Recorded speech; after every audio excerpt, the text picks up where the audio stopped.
Es tal vez, sin lugar a dudas, uno de los hombres más importantes de todos los tiempos y uno de los grandes misterios de la humanidad. Predicaba el amor, predicaba el cariño. Se dice que podía reproducir la comida, los peces, el vino. Se dice que podía curar con las manos.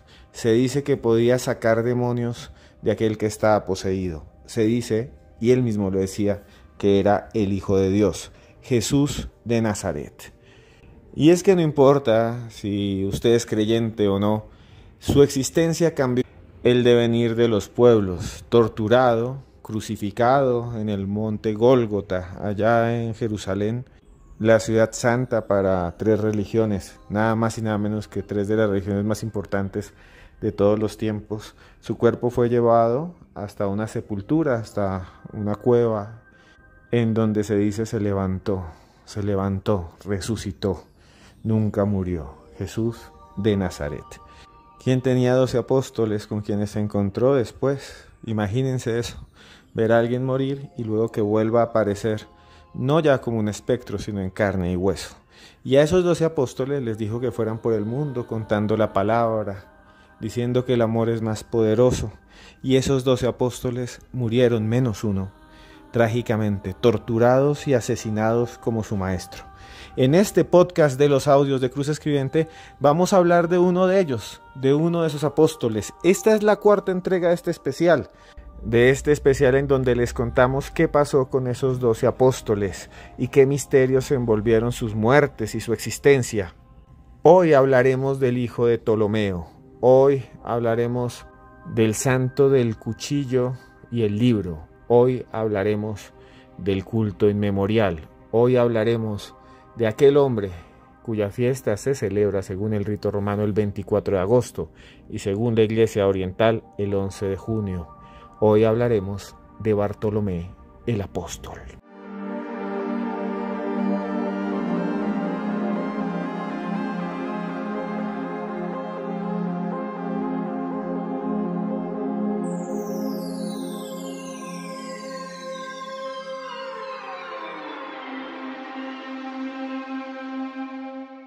Antes de comenzar con este cuarto capítulo de las muertes de los apóstoles, yo quisiera decirles un poco por qué lo hago.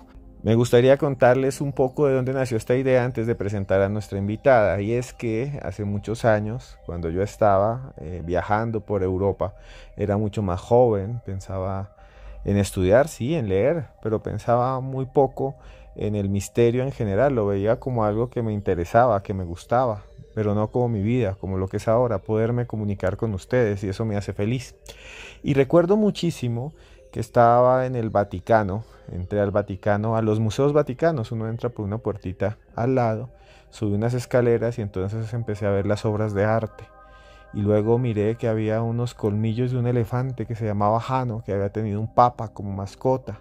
Luego encontré una esmeralda gigante que le había regalado el pueblo de Colombia a un papa antiguo. También encontré unas máscaras chinescas, unas máscaras orientales que tiene el papa en su colección. Sin embargo, lo que más me llamó la atención era una serie de cofres que estaban al fondo. Cofres con forma de mano, de brazo, incluso uno que es un busto entero. Y abajo decía que adentro estaban las reliquias de los apóstoles. Y a un lado estaba la historia de cada uno de ellos, los 12 apóstoles. Todos ellos habían muerto asesinados de forma cruel. Y pensé, ¿por qué un discurso que habla de amor termina en lo más nefasto y lo más cruel? ¿Cuál era la razón? Y no la entendía, me parecía extraño.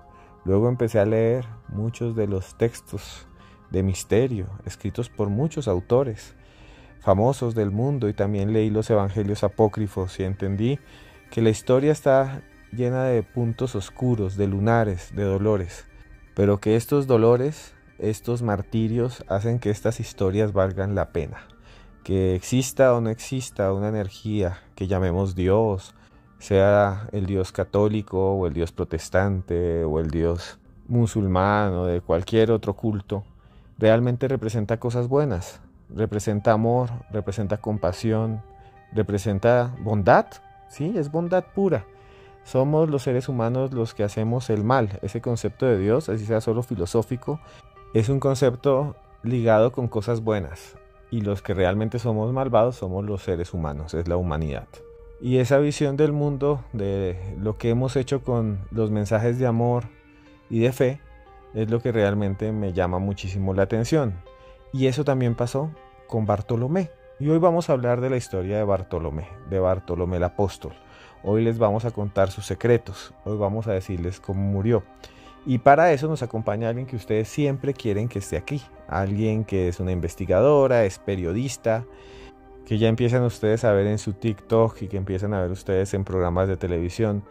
Tania Velázquez. Tania Velázquez. Tania, muchas gracias por estar aquí nuevamente en los audios de Cruz Escribiente. Esteban, gracias por invitarme a este espacio para hablar de la muerte de los apóstoles, y en este caso tenemos una historia bastante interesante, que es la historia de la muerte de Bartolomé el apóstol.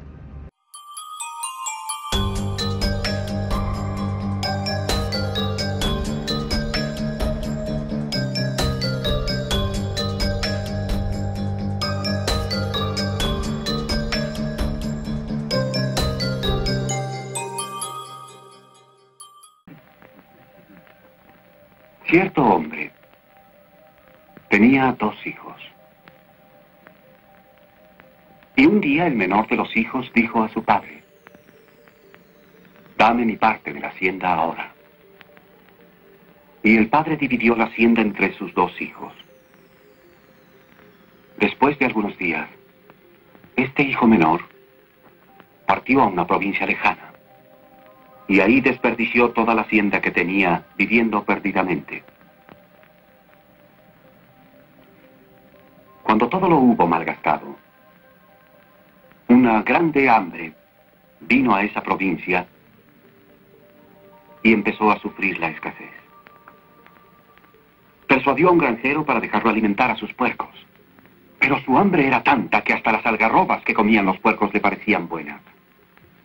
Y aún así, nadie le daba nada. Finalmente, el joven, volviendo en sí, se dijo: en casa, los jornaleros de mi padre tienen comida suficiente, aún para guardar. Y aquí yo perezco de hambre. Regresaré a casa y pediré a mi padre que me contrate como a uno de sus jornaleros.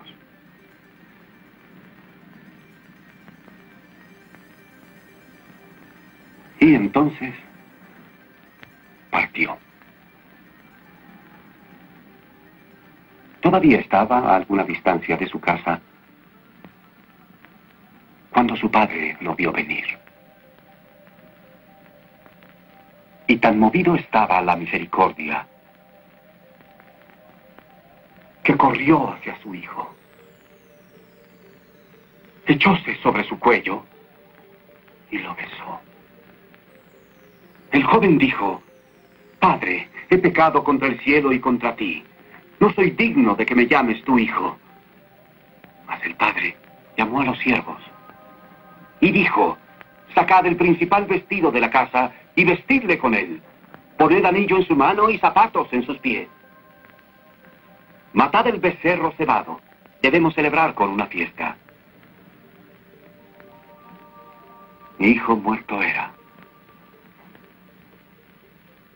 y ha revivido.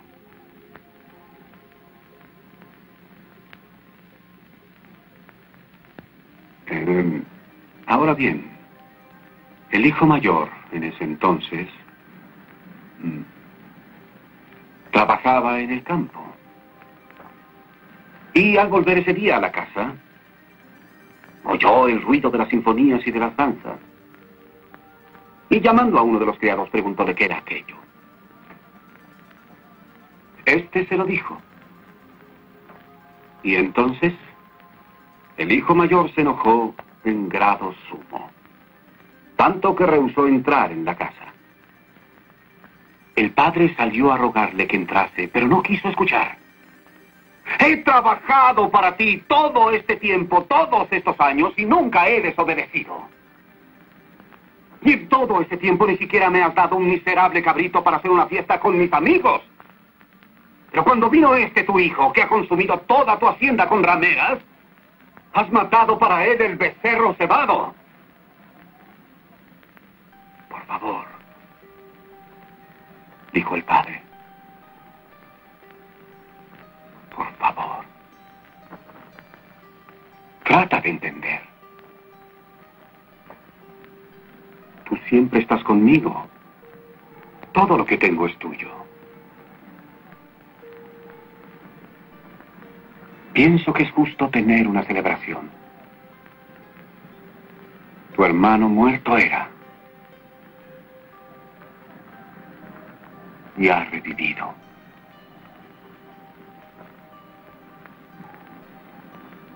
Habíase perdido. Y he estallado.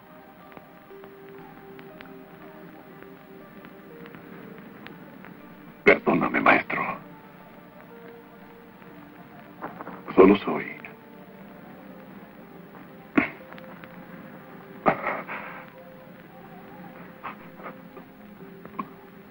un hombre estúpido. La parábola del hijo pródigo, una de las que más me gustan. Yo no soy religioso, pero me encantan estas historias. Está allí en el capítulo 15, en los versículos del 11 al 32 del Evangelio de San Lucas. Es una historia llena de sabiduría, llena de amor. Y es que Jesús de Nazaret, la historia de Jesús de Nazaret está llena de misterios. No se sabe mucho de su infancia. Existe un evangelio apócrifo que se llama el Evangelio de la Infancia, y ahí se cuentan cosas muy extrañas, como que Jesús se peleó con otro niño cuando eran muy pequeños y entonces lo miró y el niño murió y luego lo revivió. También existe el Evangelio de María Magdalena, y también hay una gran cantidad de textos que cuentan versiones diferentes a las que conocemos, que fueron excluidos de la Biblia en un concilio que se llamó el Concilio de Hipona.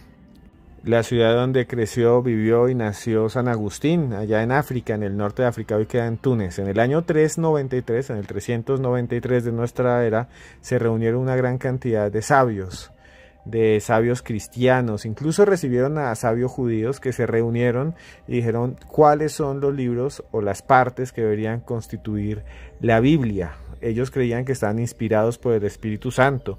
Incluyeron y quitaron una gran cantidad de libros, y ahí se generó parte de lo que hoy llamamos el canon.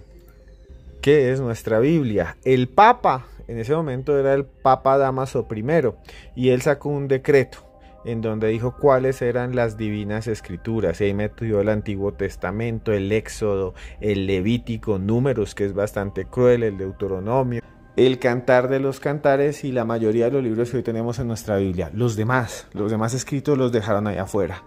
Dijeron que no eran parte del canon original. Y esos textos son los que han explorado muchos ufólogos, que dicen que ahí se habla, por ejemplo, de ovnis, de objetos voladores no identificados, que se habla de contacto con seres de luz extraños, que podríamos llamar ángeles, y en esos textos hay un montón de historias de los apóstoles, ¿no? Pero de eso hablaremos otro día aquí en los audios de Cruz Escribiente. Si les interesa ese tema, pues podemos hacer un podcast. Les pido en ese momento, si están escuchando, que me den like ya mismo, que compartan esta publicación, que me escriban aquí abajo si les ha gustado este podcast. Si les gustan estos podcasts y este especial sobre la muerte de los 12 apóstoles, hoy hablamos de Bartolomé. Y Bartolomé sobrevivió a Jesús de Nazaret. Él estuvo durante la crucifixión, lo vio resucitado, y luego junto a los demás apóstoles se fue por el mundo llevando ese testimonio de que su maestro había resucitado, contando esa historia de paz, de amor, ese mensaje, el mensaje evangélico. Pero Tania, ¿qué sucedió después? O sea, ¿cómo fue la vida de Bartolomé?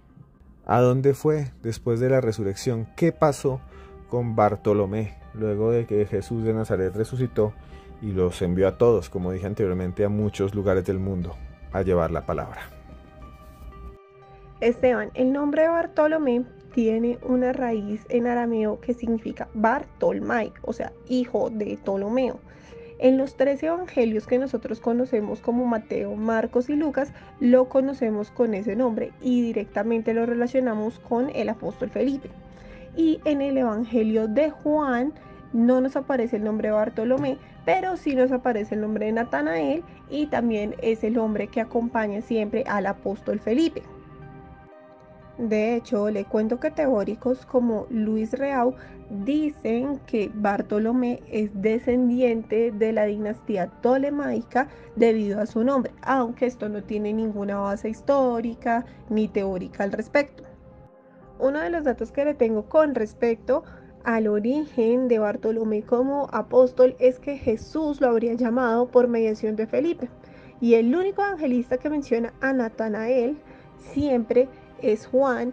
En la lista de los evangelios siempre mencionan a los apóstoles en el mismo orden y por eso se reemplaza a Natanael por Felipe en el nombre. Entonces la gente asimila que Bartolomé y Natanael son los mismos.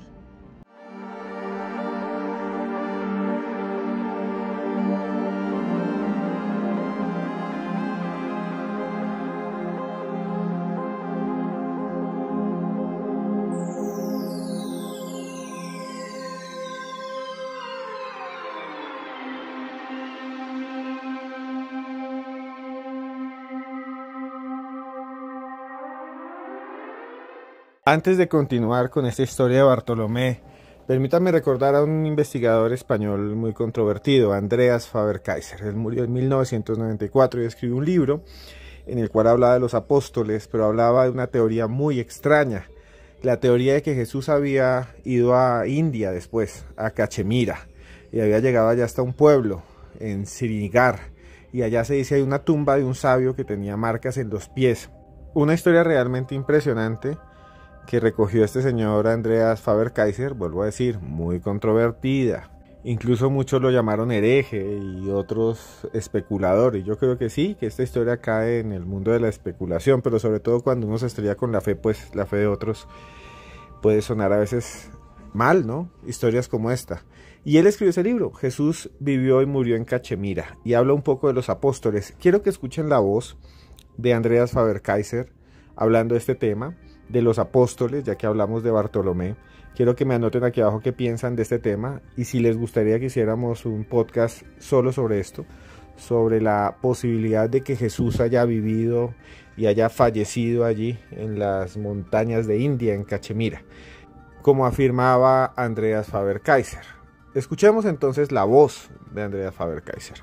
Escuchemos lo que él piensa del encuentro de la resurrección de Jesús con los apóstoles.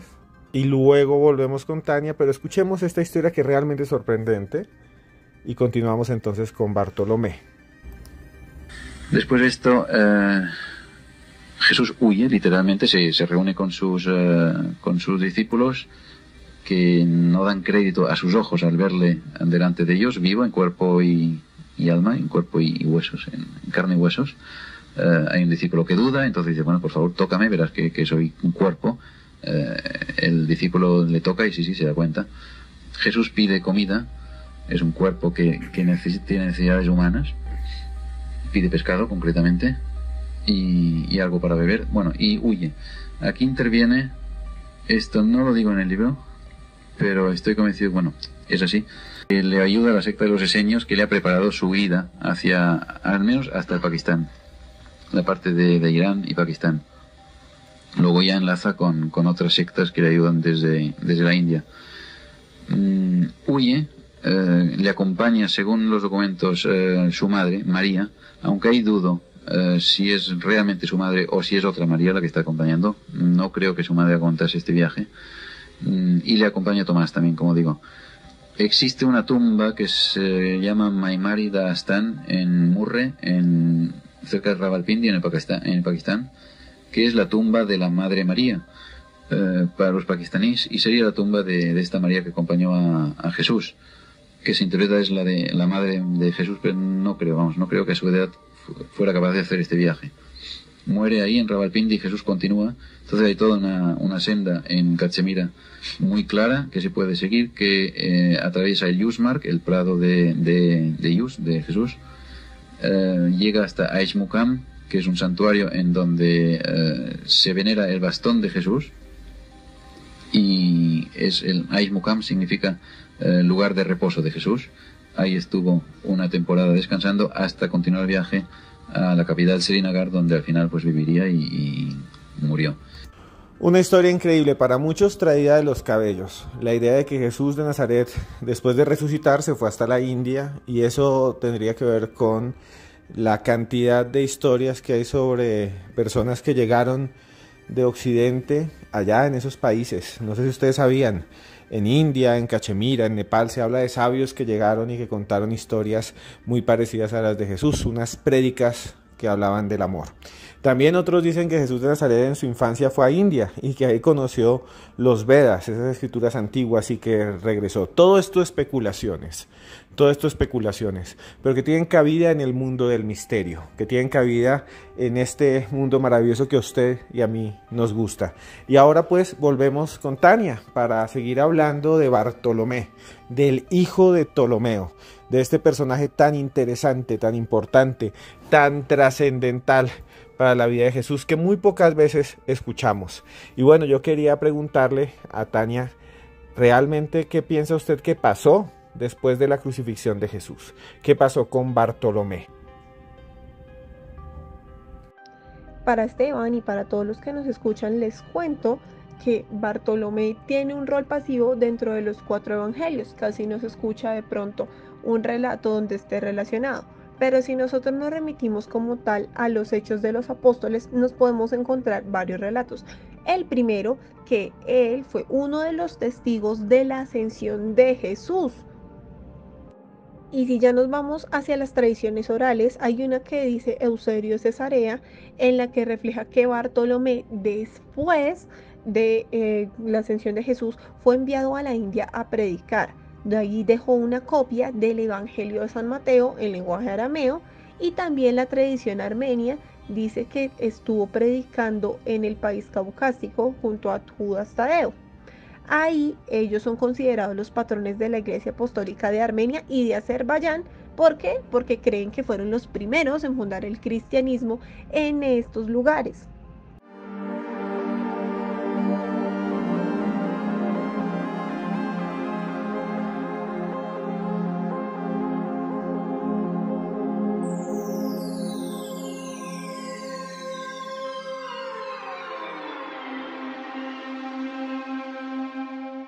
Sufrimiento, dolor y martirio, ese fue el destino de los 12 apóstoles. Muchos de ellos fueron decapitados, les cortaron la cabeza. Escuchen con atención los otros podcasts, los demás podcasts de este especial, y encontrarán cosas horrendas. Por ejemplo, a San Andrés, del cual ya hemos hablado, lo amarraron en una cruz, en forma de cruz, y ahí estuvo, predicando y llorando y sufriendo. Y ahí falleció, y se dice que una luz grande con una forma gigante sobre el cielo se puso sobre su cabeza, algo muy parecido a un ovni. O tal vez viajeros del tiempo que estaban observando eso, dicen algunos aventureros del misterio. Yo no creo en nada de eso, yo me apego a las escrituras, y es realmente interesante esas alegorías sobrenaturales que hablan de la santidad de estas personas. Los escritos nos hablan de todas estas cosas sobrenaturales. La misma Biblia es un compendio sobrenatural. Y la muerte de Bartolomé es la más horrorosa que jamás he leído. La muerte de Bartolomé es una de las peores muertes de la historia, algo realmente horrendo. Da mucho miedo cuando la cuentan, como la cuentan. Se ven terribles los dibujos, las pinturas de los grandes maestros de la Edad Media, del Renacimiento, que dibujan el suplicio y la muerte de Bartolomé. Es realmente horrendo. ¿Cuál fue el verdadero motivo, Tania? ¿Cuál fue el motivo, lo que hizo que a Bartolomé le hicieran esas cosas tan terribles? ¿Cuáles fueron las circunstancias de su martirio? Y sobre todo, ¿cómo murió? Que esto sí es horrendo. ¿Cómo murió Bartolomé? Cuéntenoslo, por favor. Cuéntenos cómo murió Bartolomé el apóstol. El martirio de Bartolomé es de los más extremos y tal vez de los más crueles de los que podemos hablar cuando nos referimos a la muerte de los 12 apóstoles. ¿Por qué? Porque primero se le atribuye a Astiages, que era el rey de Armenia y era hermano del rey Polimio. a quien Bartolomé lo habría convertido al cristianismo, y por eso el rey estaba enfurecido, tanto que los sacerdotes de templos paganos estaban quedándose sin seguidores, estaban perdiendo fieles de este tipo de religiones y le protestaron a Astiages porque Bartolomé estaba evangelizando a la gente y no había más creyentes de esas culturas, por decirlo así, paganas. Astiages se quedó sorprendido, estaba iracundo, inmediatamente mandó a llamar a Bartolomé y le dijo: usted tiene que hablar conmigo porque usted convirtió a mi hermano al cristianismo, eso es una ofensa, entonces le voy a pedir el favor en este instante que adore a los mismos dioses que yo adoro. Bartolomé se negó. En ese momento, como Bartolomé se negó, Astiages estaba iracundo y en su presencia ordenó que lo desollaran hasta que renunciase a Dios o que definitivamente falleciera. Una historia realmente horrible, una historia ligada, como usted dice, a este rey de Armenia, Astiages, un tipo terrible, quien había perseguido a todos los sacerdotes cristianos porque los consideraba paganos, y cuando encontró a Bartolomé, como usted nos contó, lo mandó a llamar y le ordenó que adorara a sus ídolos, a su religión politeísta, y como no lo hizo, entonces hizo algo terrible, que fue desollarlo vivo. Imagínense ustedes que le metan un cuchillo debajo de la piel, uno de esos cuchillos antiguos de metal que se usaban en esas épocas bastante ya lejanas de nosotros, perdidas en los siglos entre las mareas del espacio y el tiempo. Imagínense que ustedes le metieran uno de esos cuchillos chiquiticos que usaban en ese tiempo debajo de la piel y le empezaran a cortar y la empezaran a separar de los músculos, lo desollaran, lo descarnaran. Eso le pasó a Bartolomé, le arrancaron la piel viva de su cuerpo. Él estaba consciente, le quitaron la piel, y eso lo hacían comúnmente en ese lugar del mundo, cuando cogían a alguien, cuando atrapaban a alguien y el rey mandaba porque el rey era el dueño de la vida. No había esos procesos judiciales que hoy tenemos con defensores, no había esos juicios. Era el rey el que disponía prácticamente de la vida de las personas, y entonces tomaron a este apóstol de Cristo, a este que había conocido Jerusalén, que había partido de su casa buscando esos reinos antiguos en donde esperaba cristianizar, evangelizar, dar la palabra. Allí fue capturado Bartolomé, allí en donde se hacía esto, porque hay muchos registros históricos que hablan de este tipo de torturas y castigos. El desollamiento humano, que además era público, es que se desollaba a las personas como un ejemplo, era una forma de mostrarle a las comunidades que no podían hacer las cosas que habían hecho estos mártires o estos delincuentes, porque eran delincuentes para los ojos del rey, aquellos que desollaban. Era como una forma de ejemplo, era un castigo ejemplarizante, una ejecución pública. Muchos vieron entonces a Bartolomé. Imagínese usted estar ahí viendo cómo una persona le arrancan lentamente la piel. También le metían una especie de punzón entre las uñas para separar las uñas de los dedos de las manos y de los pies antes de las ejecuciones, y la idea era que sufrieran. El sufrimiento, como diría en algún momento Michel Foucault en libros como Vigilar y Castigar, era una forma de pedagogía, de decir el que manda es el rey. Y estas son las características históricas y sociales que llevaron a ese tipo de tortura, a que a Bartolomé lo desollaran. Una muerte completamente horrenda, una muerte completamente dolorosa la que vivió este hombre. Quiero decirles al final algo que Tania también ha afirmado, que tiene que ver con las pinturas, las representaciones, y es que Miguel Ángel efectivamente en la Capilla Sixtina pintó a San Bartolomé con la piel en sus manos. Eso es realmente fuerte. Está ahí, está allí, y en ese colgajo de piel está el rostro de Miguel Ángel, y ahí podemos ver el autorretrato de este señor, de este gran maestro, en la piel, en el cuero desollado, representado en el techo de esta capilla del Vaticano, que muchos dicen tiene también un código escondido, algún secreto, algo que tal vez nos cuente en el futuro Dan Brown, el escritor del Código Da Vinci, o el Premio Planeta Javier Sierra.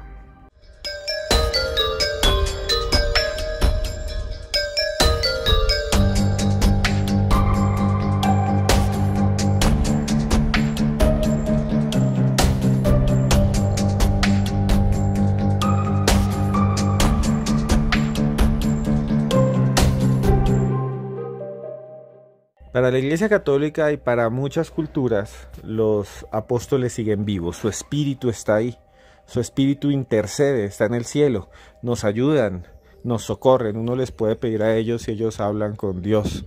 Y Dios envía sobre nosotros sus poderes, cura, entrega dones, libera de demonios y de maldiciones y de brujerías. Y aquí es donde quiero preguntarle a Tania, quiero hacerle una pregunta que siempre he querido hacerle a usted y es real. Y es que usted cree primero que todo en estas protecciones de los santos, pero sobre todo mejor que eso, cuéntenos qué piensa usted de Bartolomé como patrono. ¿Cuáles son las propiedades que tiene? ¿A quién ayuda Bartolomé? ¿Existen personas que afirmen haber tenido experiencias paranormales en los que esté involucrado Bartolo? Así lo llaman muchos. San Bartolo, como una especie de contracción, como algo cariñoso, ¿no? ¿Conoce usted algún caso paranormal o sobrenatural vinculado a Bartolomé el Apóstol?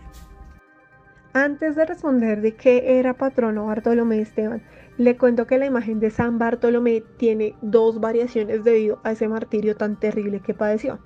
La primera es él representado con un cuchillo en la mano y la segunda, que es más visceral y más tétrica de ver, que es a Bartolomé pero sin piel y con una túnica. Pero si nosotros nos ponemos a mirar con detenimiento, no es una túnica, sino es la piel que se le quitó porque estaba desollado. Y gracias, por decirlo de esa manera tan cruel, a su fallecimiento, a la forma en que fue torturado, él es denominado como el patrono de las personas que practican la marroquinería, que utilizan los cueros, también es patrono de la encuadernación y de las enfermedades nerviosas.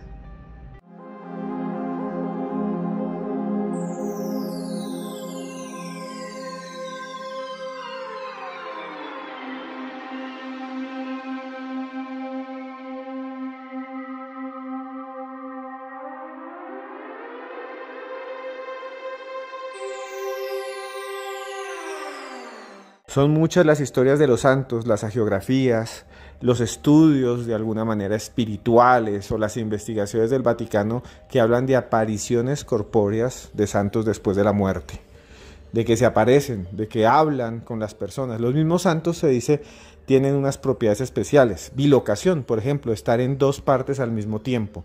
Se dice que, por ejemplo, veían a Santa Teresa de Jesús rezando allá en su convento en Ávila y al mismo tiempo visitando a una enferma en la ciudad de Salamanca que estaba a kilómetros de distancia. La bilocación.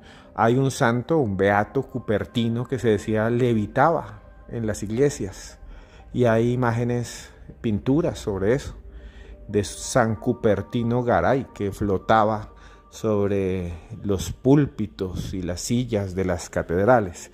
Historias que desafían toda lógica. También hay un santo antiguo, por ahí tenía un podcast que se decía que había dormido durante siglos, Virila, San Virila, o el beato Virila, o el venerable Virila.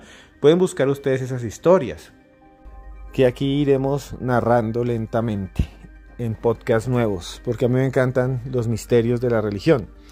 Bueno, y sobre eso es que quiero preguntarle a Tania, sobre esas manifestaciones post-mortem sobrenaturales. Y me gustaría entonces, Tania, que usted nos contara sobre eso, sobre esas presencias, y si esas presencias se han visto en el caso de Bartolomé. ¿Existen relatos, leyendas? ¿Qué leyendas hay acerca de la manifestación del espíritu de Bartolomé? ¿Existen estas tradiciones acerca de las manifestaciones de Bartolomé como una entidad o un santo corpóreo después de la muerte? ¿Existe esto, Tania? Esa es una pregunta interesante, Esteban. ¿Por qué? Porque a Bartolomé se le atribuyen dos milagros. El primero, que él resucitó a los hijos del rey Polimio, que fue el hermano del otro rey que lo mandó matar. ¿Por qué? Porque los hijos estaban muertos y Polimio los resucitó y eso lo llevó a que se convirtiera al cristianismo. Y lo segundo, una hija de Polimio estaba poseída por un demonio y Bartolomé fue quien practicó el exorcismo y por eso la liberó. Bartolomé, dentro de su labor, destacó por expulsar demonios. De hecho, hay una tradición en la que representan a Bartolomé atando en una cadena a Astaroth, que es un demonio importante dentro de la jerarquía de los demonios. También mencionan que en un templo dedicado a Astaroth, una estatua estaba poseída por este demonio y fue él el que lo expulsó, y mostró aparte que en ningún momento Astaroth podía curar enfermedades, o por el contrario tampoco podría obrar milagros. Y bueno, Tania, me gustaría preguntarle sobre esto, ya que hemos hablado bastante. Se dice que muchos apóstoles dejaron un legado, ¿no? Un legado y una simbología. ¿Qué piensa usted del legado de Bartolomé? ¿Qué piensa que dejó para todos nosotros? ¿Qué nos enseña la historia de Bartolomé que nos pueda servir? A Esteban le cuento que la festividad de Bartolomé se conmemora el 24 de agosto en la iglesia latina, el 11 de junio en las iglesias orientales y el 8 de diciembre en los cristianos armenios. Las reliquias de Bartolomé reposan en la isla Tiberina, en la ciudad de Roma, y algunas partes del cráneo están en la colegiata de Frankfurt del Meno.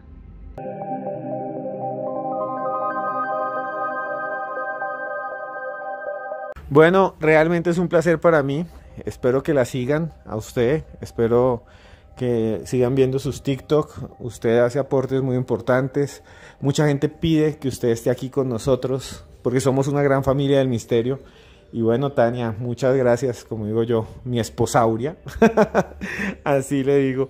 Entonces, Tania, gracias por estar aquí con nosotros nuevamente en los audios de Cruz Escribiente. Pronto, estoy seguro que volverá. Pronto seguramente seguiremos en estos podcasts especiales, en estos capítulos que estamos creando, en esta serie que estamos haciendo sobre la muerte de los 12 apóstoles, aquí con Tania Velázquez. Si usted quiere escuchar más y otros capítulos de los que hablamos, busque aquí en nuestra playlist. Bueno, gracias por estar, y si nos quiere decir algo más, su conclusión, lo que quiera. Gracias, Tania Velázquez, por estar aquí en los audios de Cruz Escribiente. Muchas gracias, Esteban, por permitirme estar acá con usted, permitirme también acompañar a quienes nos escuchan. Les recuerdo que para quienes me quieran seguir en redes sociales, me encuentran en Instagram, en TikTok y en Twitter como @TaniaMeCuenta.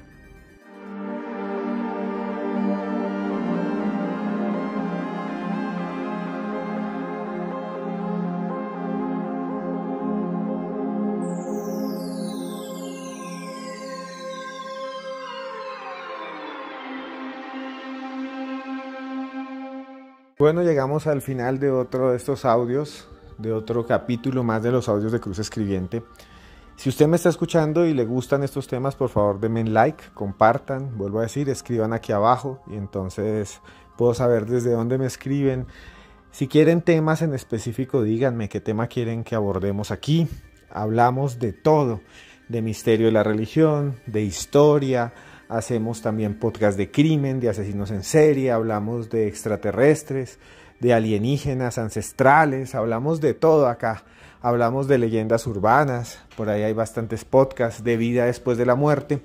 Y al final siempre quiero dejarles a ustedes una reflexión, algo que nos lleve a pensar, a ir más allá, a darnos cuenta que nosotros podemos cambiar el mundo, podemos transformarlo.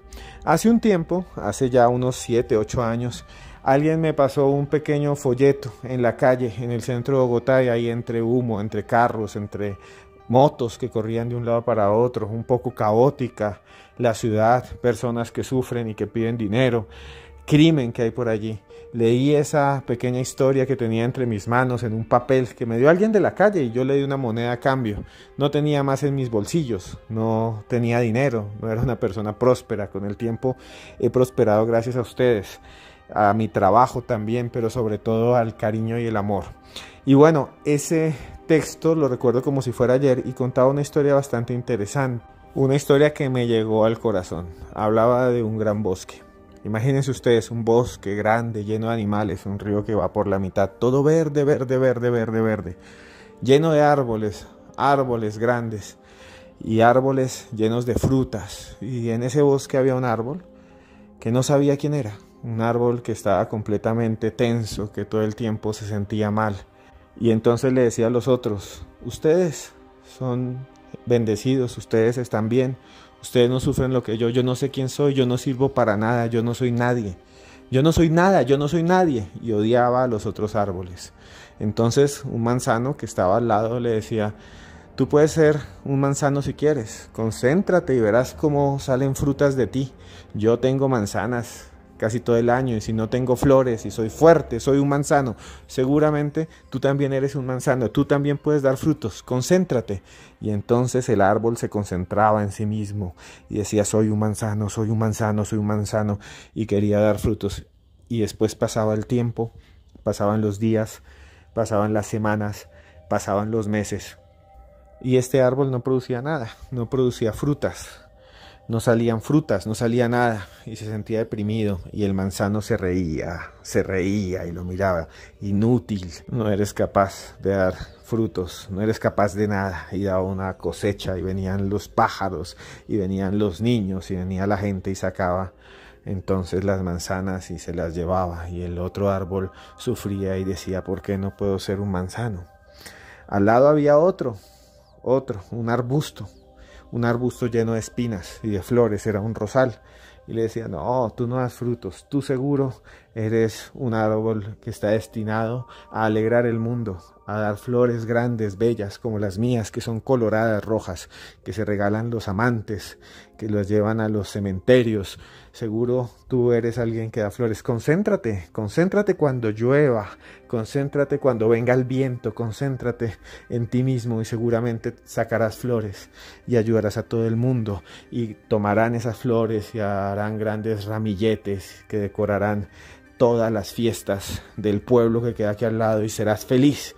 Y ese árbol oscuro, con ramas fuertes, se concentró y dijo: yo puedo dar flores, yo puedo dar flores, yo puedo dar flores, yo puedo dar flores. Y el tiempo pasó, los días pasaban, y el rosal florecía, y venían entonces los jardineros y cortaban entonces las flores y se las llevaban, y las llevaban entonces a los novios, a los enamorados, y las flores estaban allí, y este árbol no producía nada, no producía nada, nada, nada, nada. Y entonces se sentía deprimido y decía: no doy ni frutos, no doy flores, ¿ahora qué voy a hacer con mi vida? ¿Qué voy a hacer? No sirvo para nada. Yo soy el inútil del bosque, soy la bestia, soy el bruto, soy nada, soy nadie. Y el árbol entonces se deprimía y se empezó a chilar, se empezó a marchitar, hasta que de repente llegó una lechuza, un búho, y se paró ahí al lado y le dijo: ¿qué te pasa? ¿Qué te pasa, árbol? Y él dijo: es que yo no doy ni frutas, ni tampoco doy flores, no sirvo para nada. Y entonces el búho, en toda su sabiduría, se quedó en silencio algunos minutos y le dijo: no tienes por qué estar así. Eres el árbol más grande de todo el bosque. No eres un arbusto pequeño que dé flores, y tampoco das frutas. Eres un roble, eres el árbol más grande, el más fuerte, el que más vive. Y aquí es donde llegan los pájaros, y aquí es donde hacen nido. Y si no fuese por tu sombra, ese rosal se secaría. Y si no fuese por tus raíces grandes y fuertes, el manzano no se aferraría al suelo y no daría frutos. Tú eres el más importante, eres el más fuerte, eres el más grande. Y el roble entonces se dio cuenta de su poder, de su grandeza, y fue consciente de su existencia, fue consciente de quién era. Y ese texto que leí, de este cuento que les acabo de narrar, realmente me deja pensando en lo que somos nosotros mismos, que a veces somos más fuertes, que a veces ignoramos lo que somos por estar pendientes de otros. Y eso es lo que les quiero decir: no se pongan a pensar en otros. Usted tiene sus propias habilidades. No quiera ser como su hermano, que es buenísimo en algún campo, no sé, que es buenísimo en matemáticas. Yo mismo soy malísimo en matemáticas. O que toca algún instrumento. O no se ponga a pensar en su mejor amigo, en envidiarlo. No, usted también tiene cosas buenas. Usted tiene mucho. Usted es capaz de hacer muchas cosas. Usted lo sabe. Usted que me está escuchando lo sabe, y a veces nosotros negamos lo que somos, por pena, por miedo. Está bien, podemos expresar, podemos ser así, pero dése cuenta de lo que usted es, dése cuenta de su poder. Todos tenemos algo que entregar, no hay nadie que no tenga nada, no hay nadie que no tenga nada. Hasta la persona que consideran todos más inútil tiene algo que puede ofrecer. Y usted puede ofrecer mucho. Ofrezca ya lo que pueda a la gente que quiere. Ofrezca, salga, ofrezca. Después de que escuche este podcast, concéntrese en su poder, en lo que usted sabe. Si usted escribía muy bien, escriba. Si usted es bueno para un negocio, ¿por qué no lo ha hecho? Empréndalo. Yo lo apoyo. Yo desde aquí lo apoyo. Si usted es bueno haciendo algo que hace mucho no hace, así sea cosas que los demás no les guste o lo que sea, bailar, cantar, hágalo. Hay una sola vida, como la que vivió Jesús, como la que vivió Andrés, como la que vivió Bartolomé, los que han protagonizado estos podcasts, y usted merece vivirla. Salga de allí, haga lo que usted puede hacer. Usted es un roble, usted va hacia adelante, usted está vivo. Y yo desde aquí, detrás de este micrófono, solo me queda por decirle que yo a usted, esté donde esté, y esto es real, usted esté donde esté, yo a usted lo quiero mucho, muchísimo.